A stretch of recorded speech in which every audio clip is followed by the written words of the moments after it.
Bonsoir à tous, bienvenue dans ce journal du 4 février. En sommaire, l'hommage de la gendarmerie à ces soldats tués en janvier dans une embuscade sur l'axe Bondoukou-Bouna alors qu'ils étaient au service commandé. Ils ont été honorés à titre posthume en présence des familles éplorées. Si vous avez des animaux de compagnie, chiens et chats, vous devez les faire vacciner contre la rage, une maladie mortelle qui tue entre 450 et 500 personnes par an dans notre pays. Le top départ de la campagne de vaccination a été donné ce matin par le ministre des Ressources animales et halieutiques. Et puis nous irons au Ghana pour parler du sommet de la CEDEAO. Au menu, la situation au Burkina Faso, au Mali et en Guinée. Pas de nouvelles sanctions pour le Burkina Faso. Les dirigeants ont demandé un calendrier rapide de retour à l'ordre constitutionnel à la junte militaire au pouvoir. Et on démarre en image avec ce départ brutal de 2 soldats de la gendarmerie. Ils ont été tués en janvier dans une embuscade sur l'axe Bondoukou-Bouna alors qu'ils étaient en service commandé. Ils ont été honorés à titre posthume en présence des familles. L'ambiance était pesante ce matin à la place d'armes du camp de la gendarmerie d'Aban. Nadia Ija, Eric Kimo. Ambiance sonnerie aux morts. Place d'armes du camp de gendarmerie d'Aban. L'ambiance est pesante alors que retentit la sonnerie aux morts à la mémoire des ex-maréchaux des logis, Koulaïne Sémon-Aubin et Kofi Kwame-Mea. Dans l'assemblée, les meurtrissures des cœurs se traduisent sur les visages. Le regard vide, les yeux humides, on essaie de comprendre ces tragédies du destin. Face au silence douloureux de la grande faucheuse, difficile de réfréner la larme.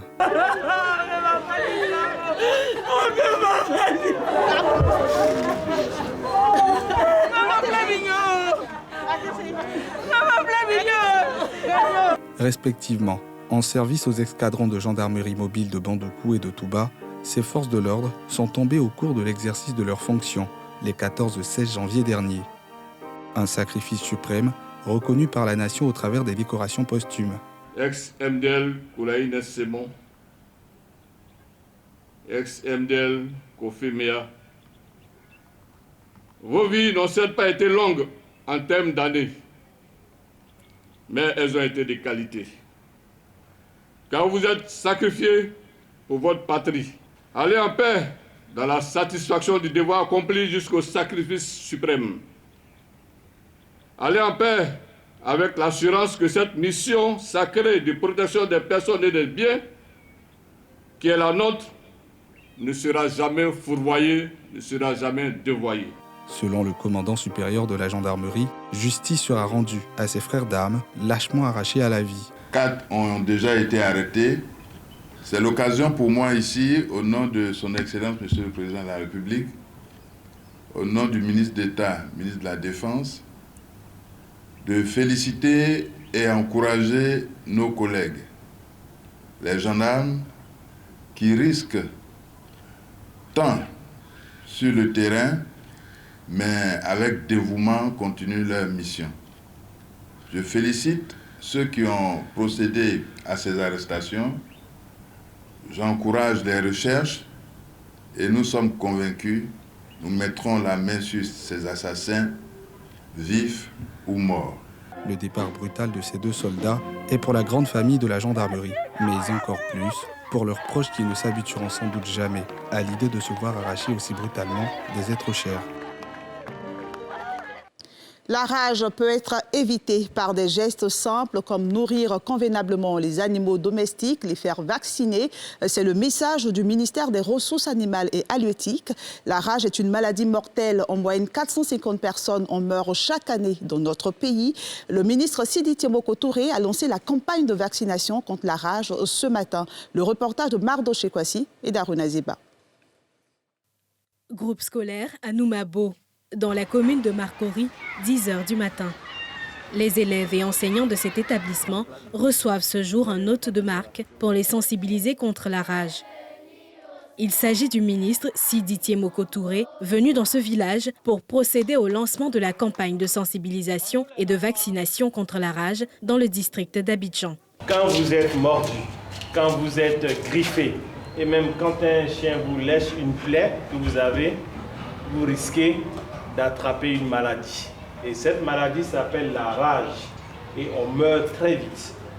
Le problème, c'est que c'est vous les enfants, parce que vous aimez les animaux. Vous êtes en contact avec les animaux et malheureusement, si on ne vaccine pas ces animaux, automatiquement vous pouvez tomber malade et mourir. Message reçu 5 sur 5 par les tout-petits. On doit vacciner tous les animaux domestiques et informer aux parents ou aux maîtres si tu es mordu par un chien ou bien un chat. Lorsque un chien vous mord, vous devez prévenir les parents. Si tonton à la maison, vous devez prévenir tonton ou tanti. Ils vont partir de vacciner ou bien partir vacciner les chiens. Si vous avez un chien à la maison, vous devez partir les vacciner. Sinon, c'est trop risqué. Sur l'esplanade de la chefferie d'Anoumabo, le ministre des Ressources animales et halieutiques a procédé à la vaccination symbolique d'une bête avant d'appeler les populations à s'unir contre la rage par des gestes simples. Chers parents, population d'Anoumabo, ensemble, nous parviendrons à bouter la rage hors de notre pays. Nourrissez et occupez-vous convenablement de vos animaux domestiques. Faites vacciner vos chiens et autres carnivores domestiques. Et surtout, en cas de morsure, lavez soigneusement la plaie avec du savon et de l'eau en abondance. Rendez-vous immédiatement dans l'hôpital le plus proche pour des soins appropriés. Et enfin, conduisez l'animal qui a mordu chez le vétérinaire pour qu'il soit mis en observation et pour qu'il soit aussi traité. Cette campagne de lutte contre la rage dans le district d'Abidjan a pour objectif de rapprocher les services vétérinaires des populations les plus vulnérables. La première phase de cette campagne va se dérouler du 4 au 24 février dans les villages d'Anoumabo, de Kouté, d'Adjamé-Bingerville, de Lokodjro et d'Akeikwa. Les équipes mobiles des services vétérinaires vont par la suite visiter les autres villages et quartiers du district d'Abidjan. Ce dimanche, les rideaux vont se fermer sur la 33e édition de la CAN. À l'affiche Sénégal-Égypte, les Pharaons se sont imposés hier face au Cameroun, pays organisateur. Il a fallu l'épreuve des tirs au but pour départager les deux équipes. Salif Dialekwe revient sur ce match. Il nous parle également de la petite finale qui va opposer le Burkina Faso au Cameroun le samedi. Reportage. De l'Égypte ou du Sénégal remportera l'édition 2021 de la Grande Messe du football africain. La réponse sera connue dimanche soir, au terme de la grande finale qui opposera les Lions de la Teranga aux Pharaons d'Égypte au stade Olimbé de Yaoundé. Les Égyptiens de Mohamed Salah ont brisé jeudi soir le rêve des Camerounais de décrocher un 6e titre face à leur public. Malheureusement pour eux, l'épreuve des tirs au but a encore été en faveur des Égyptiens. La déception des supporters camerounais après ce show match. Je suis très bien dessus. Nous, on voulait que la canne est sucrée, on voulait que ça reste au Cameroun. Dessus aussi pour le Cameroun parce qu'à tout prix, on a voulu avoir cette coupe. Malheureusement, on ne peut pas. On nous a éliminés au tir au but. Nous avons des joueurs qui, à la fin du match, n'ont pas pu faire le travail que la populace attendait d'eux. Pendant ce temps, la liesse au Caire. Du côté de l'encadrement camerounais, ce sont des regrets. La vérité est que nous n'avons pas pu gagner et à la deuxième mi-temps, on a commencé à souffrir de matchs moins équilibrés en notre défaveur. Nous n'avons pu gagner et nous ne serons pas en finale. Nous sommes aussi tristes que les 27 millions de Camerounais, mais c'est ça le football. Depuis très longtemps, nous figurons sur la liste des meilleures équipes, l'une des favorites. Nous savions que l'Égypte avait gagné beaucoup de matchs et nous avons su conserver ces victoires. Au fil des années, nous avons changé notre jeu, mais cela ne change rien au fait que nous sommes l'une des meilleures équipes. Nous voulons remercier tout le monde, tous nos joueurs. Nous voici en finale, malgré les difficultés que nous avons rencontrées au cours de ce match aujourd'hui. Cette finale, où l'Égypte visera son 8e sacre dimanche prochain contre le Sénégal, est aussi une opposition entre deux hommes qui se connaissent bien. Mohamed Salah et Sadio Mané, qui évoluent tous les deux à Liverpool en Angleterre. Un duel en perspective entre les deux stars.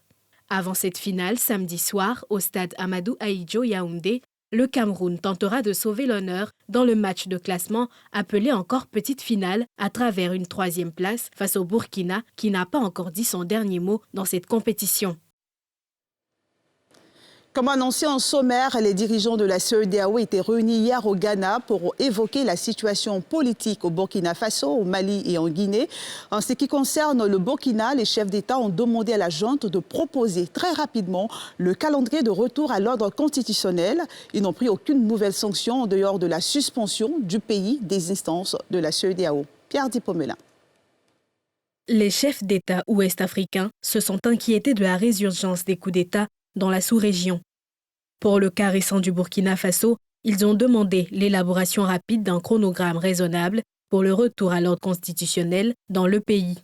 C'est ce qu'a déclaré lors d'une conférence de presse le président de la commission de la CEDEAO à l'issue du sommet extraordinaire consacré au Burkina Faso à Accra, la capitale ghanéenne. Les chefs d'État ont pris plusieurs décisions. La première décision qu'ils ont prise est de maintenir la suspension du Burkina Faso de toutes les institutions de la CEDEAO, de réaffirmer la condamnation du coup d'État et de demander la libération immédiate et sans condition du président Roch-Marc Christian Kaboré. Enfin, toujours à propos du Burkina, les chefs d'État ont décidé de demander aux autorités militaires actuelles de proposer très rapidement le calendrier de rétablissement de l'ordre constitutionnel. Aujourd'hui, nous insistons vraiment sur le fait qu'il est important de mettre fin à ces coups d'État militaires, car ils créent plus de problèmes qu'ils n'en résolvent. Il va à l'encontre, comme je l'ai indiqué précédemment, des principes fondamentaux du protocole de la CEDEAO sur la bonne gouvernance et la démocratie. Aucune nouvelle sanction n'a été prise contre le Burkina Faso, qui avait été suspendu dès le putsch des instances de l'organisation. À Ouagadougou, les populations se sont réjouies de cette absence de sanctions que le pays aurait eu du mal à supporter. Bon, moi je suis content parce que si on va sanctionner le Burkina Faso, bon, on ne pourra pas faire ce que nous on peut faire, quoi. Par exemple, si on veut sortir pour partir à Lomé, aller payer des pièces, aller au Ghana, aller payer des pièces, aller en Côte d'Ivoire pour aller vendre les pièces, bon, s'il y a les sanctions, on ne pourra pas faire tout ça, quoi. Mais s'il n'y a pas de sanctions, vraiment, ça va nous arranger. Ils ont bien réfléchi sur la situation. Parce que la situation du Burkina, il fallait l'examiner, il n'est pas comme pour les autres. Parce que notre situation était presque, c'était de la catastrophe.